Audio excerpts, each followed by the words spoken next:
We're moving now into solving trigonometric equations. And our plan of attack will be to, 1, isolate the trig function. Now, to isolate the trig function, you're going to have to use your algebra skills. And then once your trig function is isolated, you're going to use the unit circle to solve for the angle. The angle is the variable, the unknown. If we're asked to solve 2 sine x minus 1 equals 0, our first priority will be to isolate the trig function sine x. So treat that as your variable. If it were 2a minus 1 equals 0, we'd add 1 both sides and divide by 2. Well, we're still going to do that. If we add 1 to both sides, we wind up with 2 sine x equals 1. Divide both sides by 2. And now we have sine x is equal to 1/2. Now, let's look at what's going on here. If we make this y1 or f1 of x and this y2 or f2 of x, we could graph both of them. Remember, sine x is 0 max, 0 min, 0, and that continues on forever and ever in both directions. We can see that it's an odd function. Remember, that goes up to 1 and down to -1. If we graph the line y equals 1/2, we have infinite solutions. We have infinite solutions. Now, your calculator is only going to give you a certain number of solutions. That would be, remember for the sine, if we use inverse sine, that would be from -pi/2 to pi/2. So our calculator is going to give us that solution.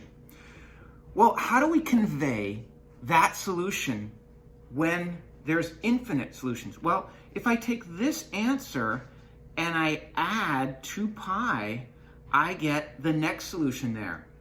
And if I take this answer and I add 1 period, which is 2 pi, I get the next solution. If I take this original solution here and I subtract 2 pi, I get this solution. So that would be subtracting 2 pi from that answer. If I subtract 2 pi from this answer, I get this solution. How about if I subtracted 4 pi? That'd be... So you can see, if we can get these two solutions here, by the way, which are from 0 to 2 pi, then we can add to those solutions plus 2 pi n, where n is an integer, and get all of our solutions. Now, the reason I'm interested in so many solutions is because the domain that wasn't stated is assumed to be all real numbers. So in interval notation, that's -infinity to infinity.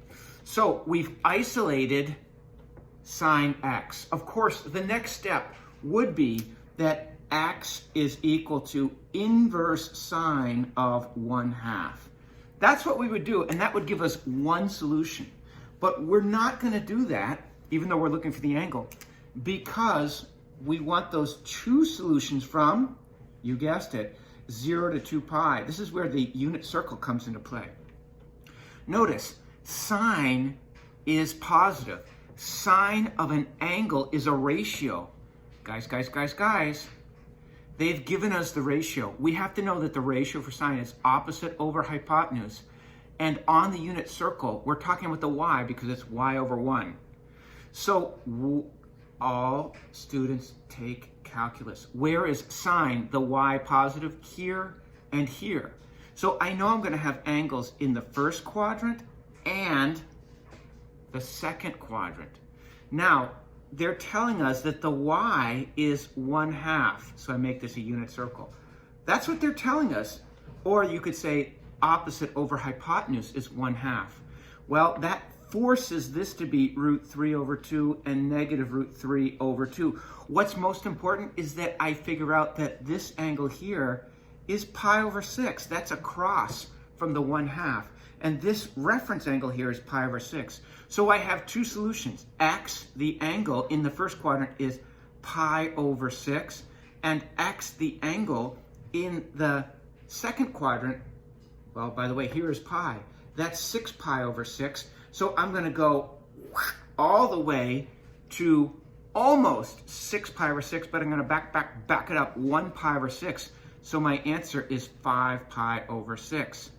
But that only gives me two solutions, and I want infinite. Okay, because the period of pi is 2 pi, I'm going to tag on plus 2 pi n and plus 2 pi n. This gives me the general solution.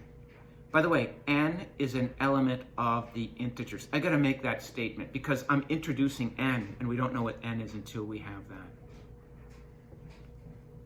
Here's our answer. X equals pi over 6 plus 2 pi n. X equals 5 pi over 6 plus 2 pi n, comma, n is an element of the integer. So this would be our final solution right here, just like that. Just a reminder, your 30, 60, 90 triangle is pi over 6 is 30 degrees across from 1/2. Pi over 3 is 60 degrees across from root 3 over 2, and pi over 2 is 90 degrees across from 1. That's very helpful if we make this a unit circle triangle. Pi over 4, pi over 4, pi over 2 is 45 degrees, 90 degrees. That's root 2 over 2, root 2 over 2, root 2 over 2, 1. Just a reminder, those are super helpful. Now we got to place them correctly in the unit circle with correct positives and pluses and minuses. Remember, we're always going to keep that hypotenuse as positive. Also, cosine is the x and sine is the y.